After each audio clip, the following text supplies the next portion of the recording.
Good morning students, मैं Vikram PGT commerce आपका स्वागत करता हूं अकाउंटेंसी क्लास में। जैसा कि आपको पता है, हमने चैप्टर स्टार्ट कर रखा था नोट फॉर प्रॉफिट ऑर्गेनाइजेशन, और इस चैप्टर के अंदर हमारा लास्ट टॉपिक जो हमने डिस्कस किया था वो था receipt and payment account and it's salient features along with 2 questions.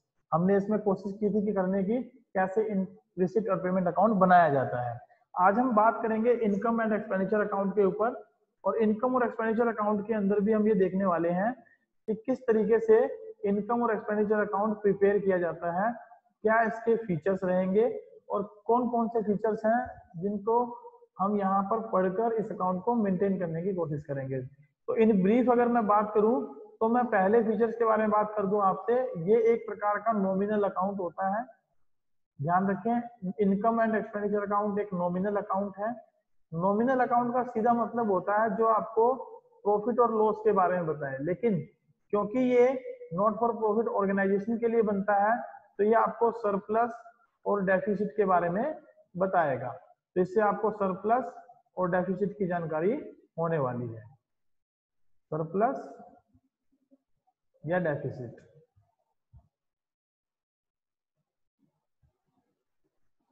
दूसरा, ये नॉमिनल अकाउंट है तो इसमें इनकम जो होती है वो क्रेडिट और एक्सपेंडिचर जो होते हैं वो डेबिट में लिखे जाते हैं।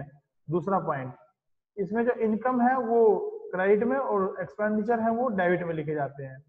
तो इस साइड में इसका इनकम का कॉलम होता है और इस साइड में इसका एक्सपेंडिचर का कॉलम होता है। ये डेबिट साइड है और ये क्रेडिट साइड है। तीसरा, क्योंकि ये मुझे सरप्लस और डेफिसिट के बारे में बताता है तो it is just like the profit and loss account, या आप यूं कह सकते हैं कि ये एक प्रकार से प्रॉफिट एंड लॉस अकाउंट की समरी होता है।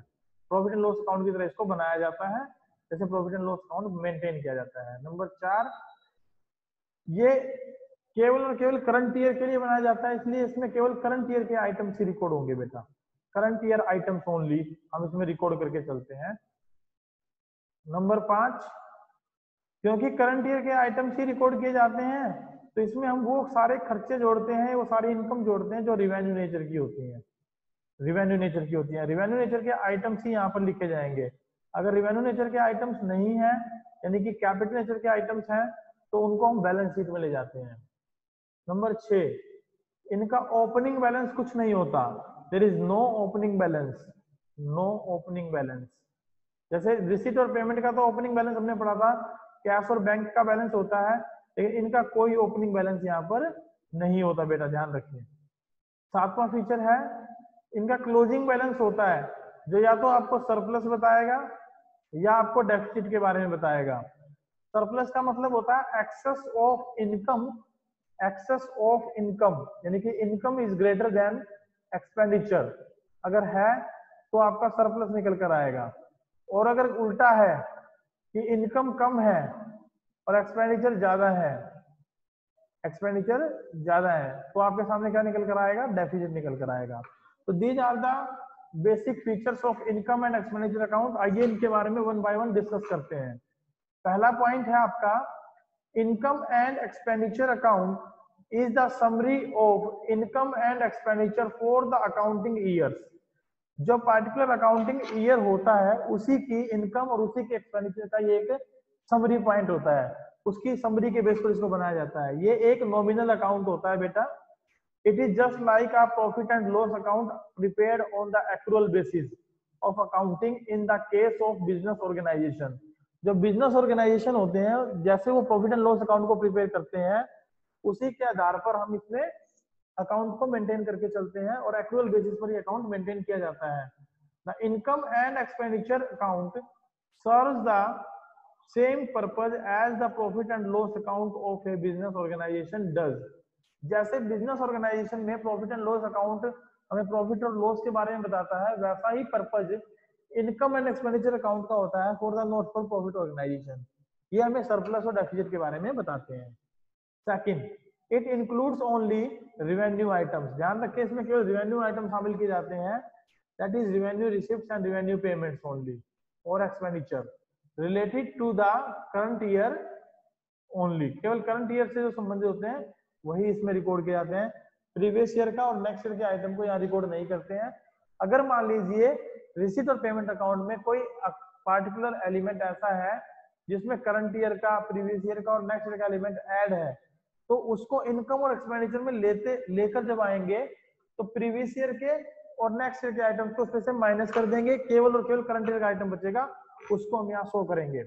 All the revenue items relating to the current period are shown in this account, the expenses and losses on the expenditure side and incomes and gains on the income side.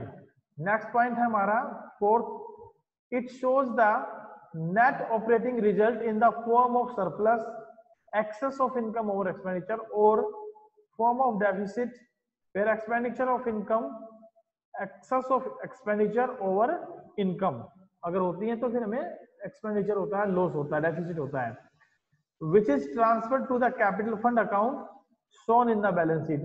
और जिसको कि हम basically कहाँ transfer करते हैं बेटा, capital fund account में transfer करते हैं, जो कि हमें बैलेंस शीट में दिखाए गए होते हैं और उनको वहां पर हम बैलेंस शीट के अंदर एक प्रकार से शो करते हैं। नेक्स्ट है income and expenditure account is prepared on accrual basis. Where accrual basis means whether income has been received or not received, expenditure has been made or not paid, we will record all the expenditure and all the incomes on the due basis, not on the receipt basis। receipt basis पर record नहीं करते, due basis पर record करते हैं। with the help of receipt and payment account along with additional information regarding outstanding, prepaid expenses, depreciation, etc. hence many items appearing in the receipt and payment need to be adjusted। बहुत सारे item ऐसे होते हैं receipt और payment account के अंदर जिनकी हमें एडजस्टमेंट करनी होती है। For example as shown in the example 1, diamond cricket club subscription amount of rupees 2,65,000 received during the year 2019-20 appearing on the receipt side of receipt and payment account। Example के तौर पर ये मुझे कहना चाहते हैं कि मान लीजिए रिसीट और पेमेंट अकाउंट के अंदर आपको सब्सक्रिप्शन का अमाउंट मिला है 2,65,000 रुपए, जो कि रिसिप्ट और पेमेंट के रिसिप्ट साइड में हमने शो कर रखा है। इस अकाउंट के अंदर receipts for the periods other than the current period is also included, but the subscription amount of rupees 2,25,000 pertaining to current year only। देखिए कहता है कि 2,25,000 रुपए का सब्सक्रिप्शन केवल और केवल करंट ईयर का है। टोटल दिखा रखा है बेटा 2,65,000 का और उसमें से 2,25,000 तो करंट ईयर का है।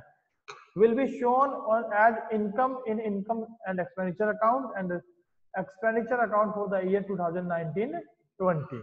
तो जो एक्सपेंडिचर अकाउंट आप बनाओगे इनकम और एक्सपेंडिचर अकाउंट 19-20 के लिए, उसमें आप केवल और केवल इनकम को शो करते हैं, जो कि 2,25,000 रुपए की इनकम बनती है आउट ऑफ 2,65,000 रुपए। बाकी के 40,000 किस चीज के हैं, 40,000 या तो प्रीवियस ईयर के हैं या नेक्स्ट ईयर के हैं, तो उनको हम माइनस कर देते हैं। Steps in preparation of income and expenditure account. हम इनकम और एक्सपेंडिचर अकाउंट बनाते कैसे हैं, कैसे ये बनाया जाएगा। Following steps may be helpful in preparing the income and expenditure account for a given receipt and payment account. किसी भी रिसीट एंड पेमेंट अकाउंट जो कि गिवन होता है, उससे यदि मुझे इनकम और एक्सपेंडिचर अकाउंट बनाना है तो हम ये स्टेप्स फॉलो करके चलते हैं। स्टेप नंबर 1 है pursue the receipts and payment account thoroughly. Pursue का मतलब होता है रीड करना, अंडरस्टैंड करना, समझना। जो रिसिप्ट और पेमेंट दिया है उसको प्रॉपर्ली आप रीड करें। सबसे पहले अच्छे से रीड करेंगे तभी आपको आइटम्स के बारे में पता लग पाएगा। दूसरा, exclude the opening and closing balances of cash and bank as they are not in similar, not and income sorry. हम उन ओपनिंग और closing balances of cash and bank को छोड़ देंगे जिनको हम इनकम नहीं मानते। तो ये क्या होते हैं, ये बेसिकली हमारे कैश एंड बैंक एसेट्स के बैलेंस होते हैं जिनको हम ओपनिंग बैलेंस शीट में शो करके चलते हैं रिसीट और पेमेंट अकाउंट से, तो ये इनकम और एक्सपेंडिचर में नहीं दिखाए जाएंगे। Exclude the capital receipts and capital expenditure. उन कैपिटल एक्सपेंडिचर और कैपिटल रिसीट को आप छोड़ दोगे जो कि बेसिकली कहा जाते हैं बैलेंस शीट के अंदर जाते हैं, इनको हम बैलेंस शीट में प्रेजेंट करके चलते हैं। Consider only the revenue receipts to be shown on the income side of income and expenditure account. Some of these need to be adjusted by excluding the amounts relating to the preceding one and succeeding periods। यानी preceding one का मतलब preceding period या succeeding period, previous year या next year। अगर previous year और next year में अगर मेरे पास डाटा है उन आइटम्स को हम यहाँ छोड़ देते हैं, उनको हम इन पार्टिकुलर आइटम में से माइनस कर देते हैं, और जो बचता है वो करंट ईयर का बचता है, केवल वही आइटम इनकम और एक्सपेंडिचर अकाउंट में बेटा शो किया जाता है। स्टेप नंबर 5 देखें, take the revenue expenditure to the expenditure side of income and expenditure account. अब मुझे इसके लिए जरूरी क्या है, जरूरी ये है कि मुझे पता हो कि इनकम और एक्सपेंडिचर अकाउंट क्या होते हैं, रिसीट और पेमेंट अकाउंट क्या होते हैं, उसमें कैपिटल रिसिप्ट्स कौन सी हैं, रिवेन्यू रिसिप्ट्स कौन सी हैं, कैपिटल एक्सपेंडिचर कौन से हैं, रिवेन्यू एक्सपेंडिचर कौन से हैं। अगर मुझे इनके बारे में पता है तो ही ये पॉसिबिलिटी है कि मैं रिसीट और पेमेंट अकाउंट से रिवेन्यू नेचर के आइटम्स को उठाकर यहाँ लिख सकूं। तो मुझे केवल रिसीट और पेमेंट अकाउंट से रिवेन्यू नेचर के आइटम चाहिए होते हैं, चाहे वो इनकम हो चाहे वो एक्सपेंडिचर हो। इनकम है तो इनकम साइड में दिखाऊंगा, एक्सपेंडिचर तो एक्सपेंडिचर साइड में दिखाऊंगा, and with due adjustment as per additional information provided relating to outstanding and prepaid expenses. और ध्यान रखें कि जो पार्टिकुलरली आपके आउटस्टैंडिंग और प्रीपेड एक्सपेंसेस से रिलेटेड कोई एडजस्टमेंट गिवन है एडिशनल इंफॉर्मेशन में, तो यदि वो करंट ईयर की है तो उनको आप यहाँ पर ऐड और लेस कर सकते हैं, यदि वो प्रीवियस ईयर और नेक्स्ट ईयर की है तो उनको आप यहाँ पर माइनस ही करेंगे, उनका यहाँ पर हम कोई ट्रीटमेंट करके नहीं चलते हैं, उनको माइनस करके चलते हैं फिलहाल। Consider the following items not appearing in the receipt and payment account that need to be recorded in income and expenditure account for determining the surplus और deficit for the current year. तो कौन कौन से ऐसे element है जो receipt और payment account में रिकॉर्ड नहीं किए जाते लेकिन इनकम और एक्सपेंडिचर अकाउंट में रिकॉर्ड किए जाते हैं, जैसे depreciation of fixed assets, provision for doubtful debts if required, profit और loss on sale of fixed assets on investment.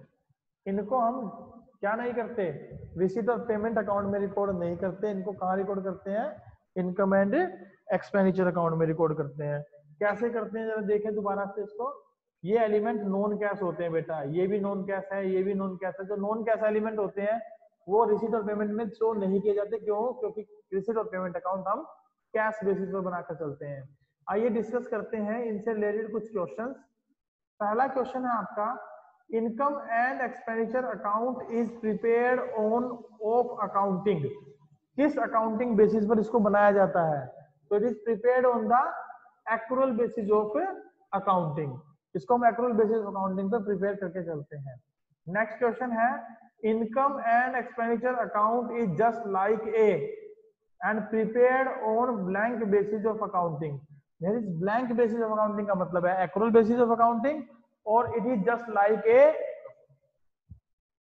Statement of P&L और income and expenditures of the current year taken from the receipt and payment account. तो ये profit and loss account की तरह होता है और accrual basis पर इसको मेंटेन किया जाता है। नेक्स्ट है, income and expenditure account includes only current year items, only revenue items relating to current period only, only revenue items related to current period only. तो रिवेन्यू आइटम्स को इसमें शामिल करते हैं और करंट पीरियड के आइटम जो होते हैं उनको शामिल करके चलते हैं। नेक्स्ट है that balance at the end of income and expenditure account represents. जो इनकम और एक्सपेंडिचर का अंतिम बैलेंस होता है या तो वो सरप्लस बताता है या वो डेफिसिट बताता है, दोनों में से एक ही तो बताएगा, या तो सरप्लस या deficit. Which is transfer to, जिसको कि हम ट्रांसफर कर देते हैं बैलेंस शीट में कैपिटल फंड के अंदर। अगर तो वो इनकम है तो हम प्लस कर देंगे, एक्सपेंडिचर है तो माइनस कर देंगे। चलिए, सरप्लस और डेफिसिट कैपिटल फंड। नेक्स्ट है, income and expenditure account is prepared with the help of and along with additional information regarding. ये किसकी हेल्प से बनाया जाता है, रिसीट एंड पेमेंट की हेल्प से बनाया जाता है, और अलोंग विद एडिशनल इंफॉर्मेशन, जो एडिशनल इंफॉर्मेशन होती है हमें एडजस्टमेंट्स के तौर पर उनको लेकर बनाया जाता है। तो पहला पॉइंट क्या है हमारा, रिसीट और पेमेंट अकाउंट की हेल्प से बनाया जाता है। दूसरा था डेप्रिसिएशन, आउटस्टैंडिंग, प्रीपेड, ये जो एडजस्टमेंट हमें गिवन होती हैं एडजस्टमेंट्स के अंदर उनको बेस मानकर इसको हम क्या करते हैं, बनाते हैं। नेक्स्ट क्वेश्चन है, is the financial statement prepared by not for profit organisation on accrual basis. कौन सी फाइनेंशियल स्टेटमेंट है जो एक्रूअल बेसिस पे बनाई जाती है, that is your income and expenditure account. Income और एक्सपेंडिचर अकाउंट हम जो है एक्रूअल बेसिस पर मेंटेन करके चलते हैं बेटा। नेक्स्ट क्वेश्चन है हमारा, which of the following is never shown on the payment side of the receipt and payment account but it is shown as an expense while which preparing income and expenditure account। तो बेटा जो outstanding expense होते हैं, depreciation होता है या loss on sale of fixed assets होता है, उनको हम रिसीट और पेमेंट अकाउंट में शो नहीं करते क्योंकि ये सारे नॉन कैश आइटम होते हैं। और ये नॉन कैश आइटम है तो ये कहाँ लिखे जाते हैं, इनकम एंड एक्सपेंडिचर अकाउंट में। तो आंसर क्या हो जाएगा हमारा, all of these. Next question है, while preparing income and expenditure account from receipts and payment account, the opening and closing balances of cash and bank are excluded because जब हमने income और एक्सपेंडिचर अकाउंट बनाया receipt और payment account से, तो उसमें opening and closing balances of cash and bank को छोड़ देते हैं। क्यों? Because these are related to the balance sheet items.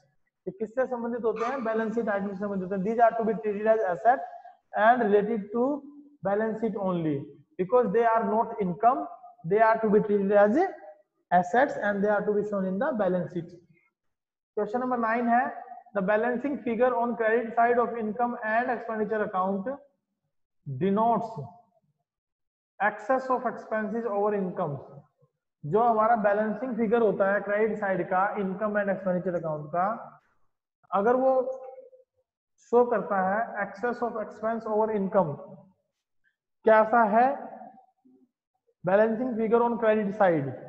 अगर क्रेडिट साइड में बैलेंसिंग फिगर है तो वो डेफिसिट को शो करता है, और ये ट्रू है, यस इट इज ट्रू, क्योंकि ऐसा तभी होता है जब हमारे एक्सपेंसेस ज्यादा हो इनकम से। तो balancing figure on credit side of income and expenditure account denotes deficit and excess of expenses over incomes। Next है, two items other than outstanding and prepaid expenses, accrued incomes and depreciation on fixed assets not appearing in the receipt and payment account। Accounts that need to be recorded in income and expenditure are। बताइए उन accounts के नाम बताने हैं आपने। क्या question है बेटा, दो आइटम है, आउटस्टैंडिंग और प्रीपेड एक्सपेंस, एक्रूड और डेप्रिसिएशन। ये हम एसेट साइड में दिखाते हैं, ये रिसीट और पेमेंट में इनको शो नहीं करते। आपको बताना है रिसीट और payment need to be recorded in income and expenditure account are, वो कौन से एलिमेंट है जो हम इस पे रिकॉर्ड करके चलते हैं इनकम और एक्सपेंडिचर में। एक तो आउटस्टैंडिंग और एक एक्रूड इनकम, और बाकी provision for doubtful dates, profit and loss on sale of fixed assets, इस तरीके के और भी बहुत सारे आइटम जिनके बारे में हमसे पूछ रहे हैं। क्वेश्चन एक बार फिर समझें, दो items other than outstanding and prepaid expenses, accrued income और डेप्रिसिएशन ऑन फिक्स्ड एसेट्स आपको बताने हैं जो रिसीट और पेमेंट अकाउंट में नहीं दिखाए जाते, नहीं रिकॉर्ड किए जाते, लेकिन इनकम और एक्सपेंडिचर अकाउंट में रिकॉर्ड किए जाते हैं। तो जितने भी नॉन कैश एक्सपेंसेस होते हैं उनको आप यहाँ पर शो करेंगे। उनमें दो एग्जाम्पल इन्होंने दिए हैं, एक तो प्रोविजन फॉर डाउटफुल डेट्स और एक प्रॉफिट और loss on sale of fixed assets. ये क्योंकि कैश आइटम्स नहीं होते इसलिए हम इनको बैलेंस शीट जो है इनकम और एक्सपेंडिचर अकाउंट में तो शो करते हैं, लेकिन रिसीट और पेमेंट अकाउंट में शो नहीं करते हैं। क्वेश्चन नंबर 11 है, surplus of income and expenditure account is deducted from the capital and general fund. तो इट इज ट्रू और फॉल्स, इट इज फॉल्स, क्योंकि अगर सरप्लस है तो दैट विल बी एडेड। अगर सरप्लस है तो उसको हम ऐड करते हैं कैपिटल और जनरल फंड में बजाय सब्ट्रैक्ट करने के। नेक्स्ट क्वेश्चन है हमारा, receipts and payment account is equivalent to profit and loss account. False है, क्योंकि रिसीट और पेमेंट अकाउंट किसके बराबर होता है, कैश बुक के बराबर होता है, तो it is false. Receipt and payment account is summary of the cash book. Next question है, expenditure purchase is not furniture purchase is not recorded in income and expenditure account of NPO because it is an asset not an income. तो ये एक asset है। Furniture purchase is a capital expenditure. कैसा expenditure होता है ये, capital expenditure होता है। कैपिटल एक्सपेंडिचर को हम रिसीट और पेमेंट अकाउंट के अलावा बैलेंस शीट में दिखा सकते हैं, अदरवाइज इनकम और एक्सपेंडिचर में इसको शो नहीं करते। Shown on the asset side of the balance sheet, तो ये कहाँ दिखाया जाएगा, बैलेंस शीट की एसेट साइड के अंदर। And not in income and expenditure account which records revenue expenditure only, जो केवल रेवेन्यू एक्सपेंडिचर को ही रिकॉर्ड करके चलते हैं। ये हमारे पास नेक्स्ट जो है फॉर्मेट है बेटा इनकम एंड एक्सपेंडिचर अकाउंट का। तो इस फॉर्मेट के जो एलिमेंट्स हैं वो एक बार आप लोग स्क्रीनशॉट ले लें और इसको समझने की कोशिश करें। मैंने ये छोड़ दिया है इस तरीके से, आप इसको स्क्रीनशॉट ले लें और इसको एक बार अंडरस्टैंड करें, खुद से पढ़ें, फॉर्मेट को ड्रा करें। कल हमारी class income and expenditure account के फॉर्मेट प्लस प्रैक्टिकल क्वेश्चंस पर रहेगी। हम इनकम और एक्सपेंडिचर अकाउंट कैसे मेंटेन करेंगे, उसका फॉर्मेट अंडरस्टैंड करेंगे और एक दो प्रैक्टिकल क्वेश्चन डायरेक्ट जो है बनाया जाएगा रिसीट ऑफ पेमेंट से इनकम और एक्सपेंडिचर के ऊपर। तो आज की क्लास को हम यहीं खत्म करते हैं। आप इसका स्क्रीनशॉट ले लें प्लीज।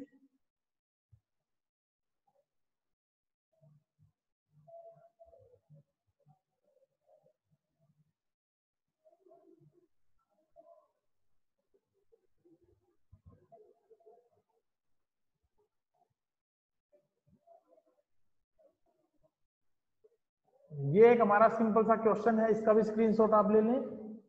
कल हम इन्हीं के बारे में डिस्कस करेंगे। Till that have a good day, good afternoon, take care, bye bye.